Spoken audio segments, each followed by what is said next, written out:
बहीण योजनेसंदर्भातली एक अपडेट। लाडकी बहीण योजनेच्या रकमेमध्ये आता वाढ होणार का, याकडे सगळ्यांचं लक्ष लागलेलं आहे। लाडकी बहीण योजनेची रक्कम महागाईनुसार वाढवा, पंतप्रधान आर्थिक सल्लागार समितीनं ही शिफारस केली आहे। त्या योजनेचं मूल्यमापन करून बदल करण्याच्या सूचना देण्यात आल्यात। वाढती महागाई आणि बदलत्या कौटुंबिक गरजांनुसार थेट बँक खात्यामध्ये जमा होणारी सध्याची माझी लाडकी बहीण योजनेला 2 वर्ष पूर्ण झाली असून सरकारनं यावर आतापर्यंत 70,000 कोटी रुपयांपेक्षा जास्त निधी खर्च केला आहे। पडताळणीच्या प्रक्रियेनंतर आता राज्यातील पात्र लाभार्थी महिलांची संख्या 1,66,00,000 अशी ठरलेली आहे।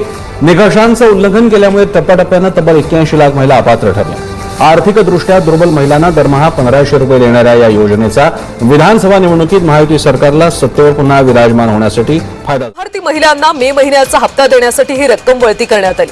राज्य शासनाने या संदर्भातला शासन निर्णय जारी केला।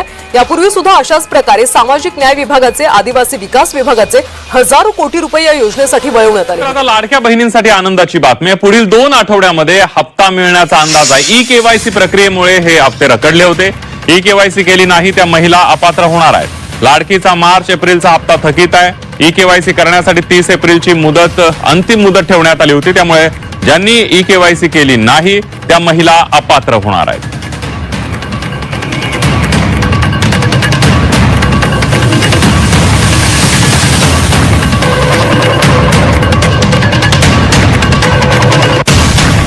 मोठी आहे आणि म्हणून मी आपल्याला सांगतो, त्यावेळेस मुख्यमंत्री असताना मुख्यमंत्री लाडकी बहीण योजना आपण सुरू केली। आम्ही देखील गरिबी पाहिली आहे, आमच्या आईची पत्नीची काटकसर पाहिली आहे आणि त्यावेळची परिस्थिती देखील पाहिली आणि म्हणून मुख्यमंत्री झाल्यानंतर मुख्यमंत्री माझी लाडकी बहीण योजना आपण सुरू केली, त्याचा उदय आणि जन्म त्यावेळेस झाला। आणि आपल्याला सांगू इच्छितो, कोणी माईकाला लावला तरी लाडकी बहीण योजना कधीही बंद होणार नाही।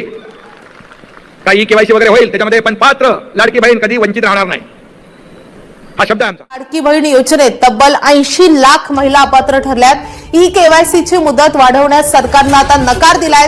केवायसी अपडेट करण्यासाठी 31 मार्च ही शेवटची मुदत देण्यात आली होती। मात्र मुदतवाढ न दिल्यानं ज्यांनी ई-केवायसी अपडेट केली नाही त्यांनाही आता अपात्र ठरवण्यात आलंय।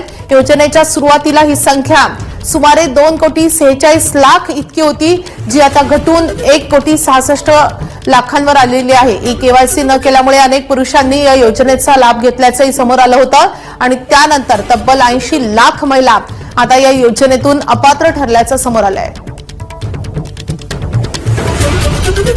आपले प्रतिनिधी राजू सोनावणे आपल्या सोबत आहेत। राजू, तब्बल 80 लाख महिला आता अपात्र ठरलेल्या आहेत। तर बघा, लाडक्या बहिणींनो, मुख्यमंत्री माझी लाडकी बहीण योजनेसाठी सन 2026-27 या आर्थिक वर्षामध्ये निधी वितरण करण्याबाबतचा जी.आर. शासनाने काढलेला आहे। जी.आर.चा दिनांक आहे 8 जुलै 2026 रोजी, म्हणजेच आता चाललेला जी.आर. आहे। जी.आर.चा विषय आपण जर पाहिला तर मुख्यमंत्री माझी लाडकी बहीण योजना आहे, म्हणजे ज्या 1,500 रुपयांची तुम्ही वाट पाहतात त्या 1,500 रुपयांसाठी शासनाने आता निर्णय काढलेला आहे। शासन निर्णय झालेला आहे।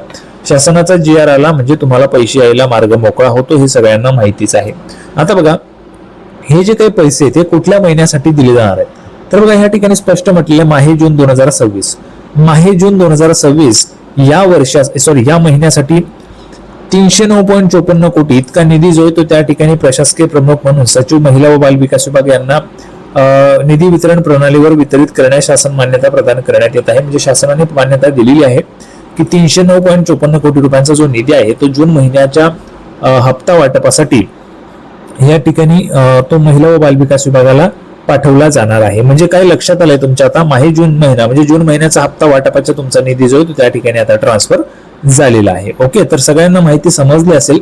सगळ्यांना माहिती समजली तर व्हिडिओला लाईक करा आणि चॅनलला पण सर्वांनी सबस्क्राईब करून घ्या। अशाच पद्धतीची नवीन माहिती घेऊन पुढच्या व्हिडिओमध्ये भेटूया। तोपर्यंत धन्यवाद।